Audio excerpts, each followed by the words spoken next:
Good morning, everyone. As we start the day, let's take a moment to focus on what's happening out over the Atlantic. As we move deeper into October, it's crucial to keep a close watch on the Atlantic. Hurricane season is far from over. In fact, this is a time when the tropics can still surprise us with new developments. The peak season, which runs from mid-August through mid-October, is still driving storm activity. Even though we're nearing the end of the peak, history shows that powerful storms can still form, so we can't let our guard down just yet. The National Hurricane Center, or NHC, is closely monitoring two areas of interest right now, using the latest satellite data and computer models to track their progress. One of these areas is near the Bahamas and Florida, where warm waters can fuel rapid development. The other is just starting its journey across the Atlantic, moving westward from the coast of Africa. These are not yet organized storms, but they have the potential to develop into tropical depressions or even named storms in the coming days, depending on conditions.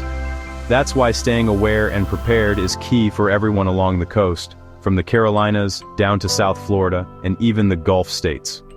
Preparation now can make a big difference later. Let's break down what the NHC is tracking, what the latest forecasts are showing, and what all of this could mean for you and your community in the days ahead. We'll look at each system, the forecast models, and discuss the possible impacts so you can stay informed and ready for whatever the tropics may bring. First, let's focus on the disturbance currently lingering near the central Bahamas, which has caught the attention of meteorologists as the first notable system of the season in this region. This weak low-pressure area is slowly drifting between the Bahamas and the Florida coastline. While it's being monitored closely, the system is struggling to organize and, at this point, shows little potential for strengthening into a tropical storm. Strong upper-level winds are actively disrupting its development, tearing apart any thunderstorms that try to form.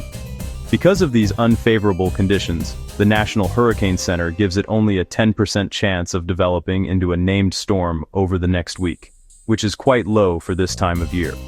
Still, even a weak system like this can bring impacts. Expect periods of heavy rain across the Bahamas and parts of South Florida, which could lead to localized flooding in low-lying neighborhoods and areas with poor drainage. If you're in these areas, prepare for wet conditions, possible travel delays, and the need for extra caution on slick roads. Rainfall could be heavy at times, so keep an eye on local forecasts. Dangerous rip currents remain a concern along the East Coast beaches, even when skies are clear. Swimmers and surfers should be especially careful, as strong waves and currents can develop quickly. Stay weather aware. Heed all posted beach warnings, and never attempt to drive through flooded roads, as conditions can change rapidly. There's no need for hurricane preparations with this system. Just keep your umbrella handy, stay informed, and enjoy the rain if you can. Now let's look east to a tropical wave just off Africa. This system could slowly organize as it moves west across the Atlantic over the next week. Conditions ahead, lighter winds and warm waters, may help it develop, with a 40% chance of formation by next week.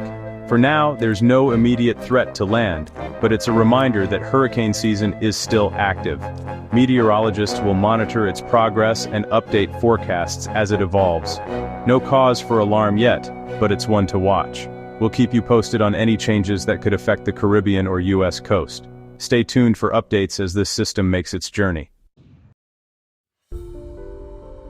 To put these recent disturbances in context, let's take a closer look at the 2025 hurricane season so far.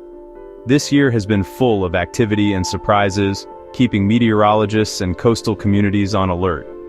The official season runs from June through November, and with 9 named storms already, we're on track for an average or even above average year.